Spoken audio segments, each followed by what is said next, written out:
My mum was quite unwell for a fair amount of my life.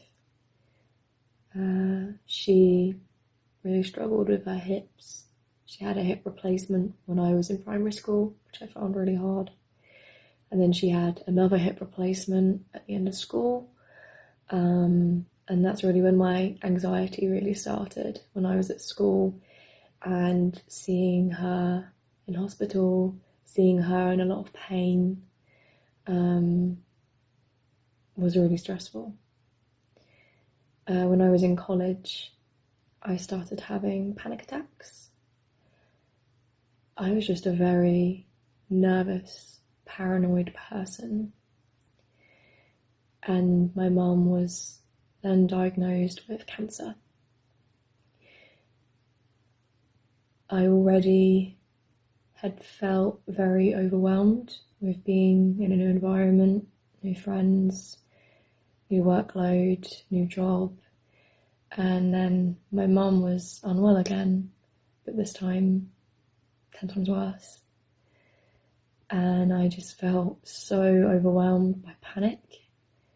Like I said, I had panic attacks, so I'd have to leave lessons because I couldn't breathe. And then later on, when she was in remission for cancer, I just felt so overwhelmed with anger. I just felt so angry, thinking, why did this happen to my mum? She's such a wonderful person and she doesn't deserve to be going through this. And then she got unwell again when I'd finished college, and her cancer had come back, and it had come back in several places. And she just got worse and worse. In a matter of a month, she went to hospital in October. She came home and she died on November 22nd. On the 12th of November 2014, around 5:10 in the evening, I fell and broke my arm in two places quite badly, and at that moment I didn't realise that it was broken because there was no pain, and there was it just felt sore. So 2 hours later, my husband comes home from work and I asked him to take me to the hospital, as by then I had realised that it was broken due to distortion of the arm. So as we were getting organised to go to the hospital, he fainted, fell on his back and smashed his head on the floor, breaking his skull. My daughter at the time was 14, called an ambulance while I was trying to do first aid, and then they arrived, took him to St. George's, and I had another ambulance to take me to the local hospital.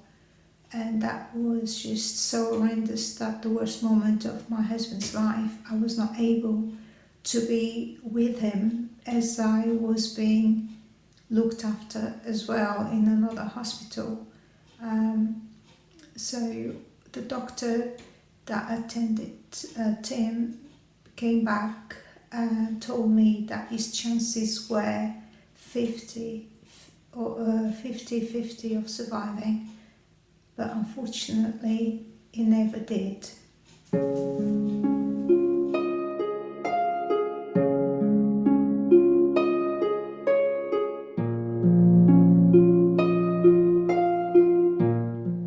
The year my mum died in 2015, I was doing a voluntary gap year for my church.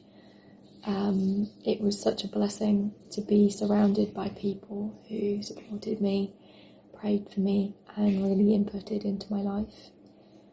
I then did another gap year the year after that at Live Village in Durban, and at this time the numbness that I had been feeling faded, and I started to feel really deeply depressed. I felt manic. I wasn't sleeping, but I still felt so supported. I was just overwhelmed by how loved I felt there. And yeah, I really learnt a lot while I was there. I learnt a lot from mentors, from new friends that I made, and also it was at the village that God took away my depression. My grief will never go away, but the heaviness and the weight that I felt when I was there was lifted, and I came back feeling completely different. For some people who aren't Christians, you might think that's great for you, but that's not for me. So I made the acronym COPE. It stands for Counselling, Occupations, People and Empowerment. So counselling, when my mum was first diagnosed with cancer, I had counselling for my panic attacks to help me manage the way I was thinking. And since then, I've not had a panic attack for 6 years. O is for occupation. So the hobbies that I did, like playing my guitar and drawing, it was almost the last thing I wanted to do, but it really helped me. It really helped me just to feel better about myself, to do something that I enjoy and to do something that matters to me.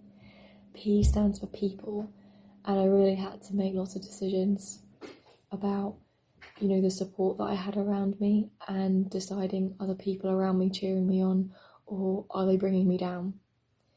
And empowerment, I think coming to an understanding that I'm not powerless, and having grace for myself and for my situation, that although that I have no control over certain areas in my life, I had no control that my mum got cancer, I had no control that she died, but there are so many things that I do have control over, and I think focusing on my strengths and what I can do really helped me. What helped me during these times was taking it minute by minute, hour by hour, morning by morning, and then later on day at a time. It's very difficult to have twice as much the work with 2 children to bring up, and my mind was just so frail, my body, everything seemed not to be working because of the amount of the extreme pain I was experiencing physically and emotionally. The way to make the pain more bearable was by putting worship songs. I used to YouTube a lot and just let it play worship songs, and I'm so thankful for everybody that helped during that time with cards, flowers, food, support, taking the kids to school, encouragement. Anything is just so comforting, and if it was not for the help of my church, for my neighbours that took the kids every morning to school, for the people I don't even know who they were, but they just felt compelled to help me. And one thing I've learned is when we need of something, all we need to do is ask God for what we need, and with thanksgiving He will provide it. I remember one day we were waiting in the morning. My mother gets up and she says to me, "Oh, today I really fancy mashed potato with my meal." And I said, "Mom, we can't, we're just grateful that people are bringing us meal. We can't choose what they're going to give us."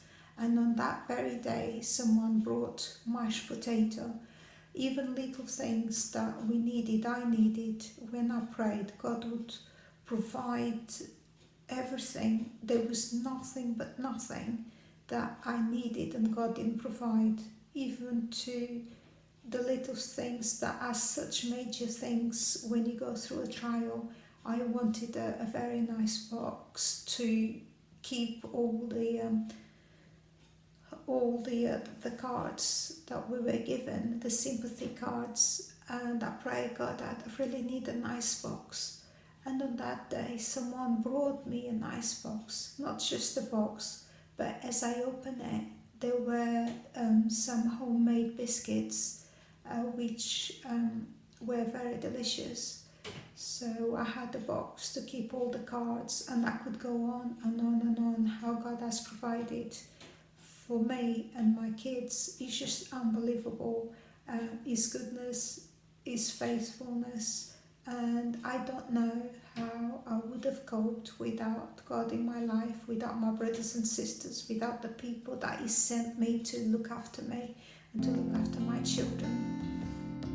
In His name I find, in His name I find, in His name I find the peace I seek.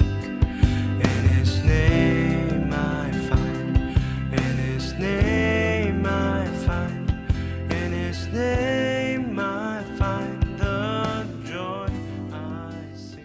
When you go through really difficult things, you can feel really lonely.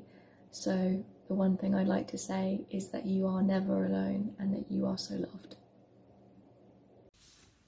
If you are going through challenging times, I'd like to say, be strong and do not fear, because the Lord our God is with you. So take courage.